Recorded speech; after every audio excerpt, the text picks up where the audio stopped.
xam nga Seydi El Hadji Malick aca ci recommandation yi mu joxoon sëñ Babacar Si waaw dafa ne ko Babacar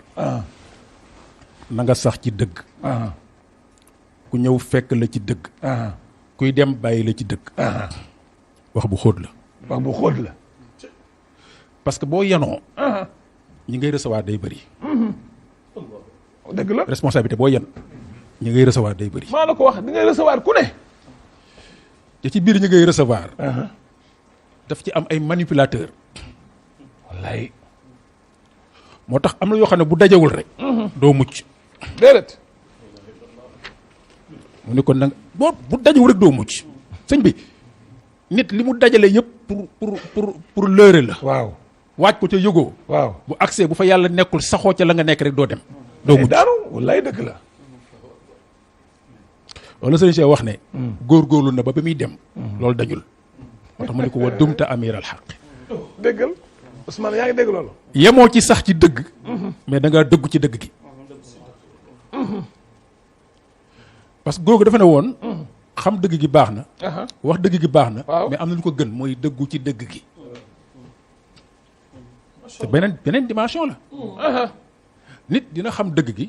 wax dëgg gi corruption ñëw moo xam bu sentiment la moo xam bu financière la moo xam sax bu familial la mu génn ca dëgg ga bien sûr Babacar mucc na ci te loolu kon nu ku nekk ci ñun yore responsabilité lu mu néew na ko sóoraale dëgg la mu ni ko ku mën a matal wóllëre nga parce que te ñun dañuy xam fakk waaw bu baax dañuy am ci beneen dimension xeeb ña ñu nekkaloon waaw xam nga nit day évoluer moo tax li xew léegi sax mi ngi xamaa si tane si li xew léegi parce que yu ne boo ko exploité positivement mu jural la njariñ dama gis léegi ay nit ñuy créé groupe naan ñun ñuy bokkoon terminal sàngam dañ créé groupe te ci biir ñu ko bokkoon terminal ñii ay docteur pharmacien lañ waaw ñii ay ministre lañu ñii ay ministre ñii ay faqiir lañu ñii ay enseignant lañ ñii ay gardien lañu oui ay gardien lañu ndax wërsëg yi moom yàllaa koy séddale mais su malgré différence de classe boobu sociale boobu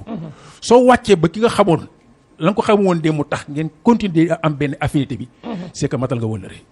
ak a jafe tudd koo gën a yomb def ko ci alxuraan digle na ko waaw foofu bil ahdi innal ahda kaana mas'uula sëriñ Baba sëriñ Cheikh ne ko dëggu faafu nekk bi nga nekk ci dëgg gi sax ci dëggu ci ba ñëpp xam ne dëggu nga ci nga matal wëllëre moo tax yàlla tàggatal la mbindeef yi ci ñu ñuul ak ñu xees ñu sopp la ca gisuñu la gëm la bëgg la waaw waaw waaw waaw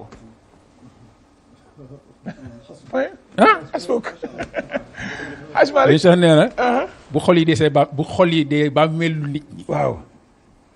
bu xol yi dee ba melu nit ñi fàttale du mën a nekk dëgg la yal na yàlla taasuñ ci barke amin amin Ousmane acca Papa Diaw dama bëgg nga yëngal tuuti nag plateau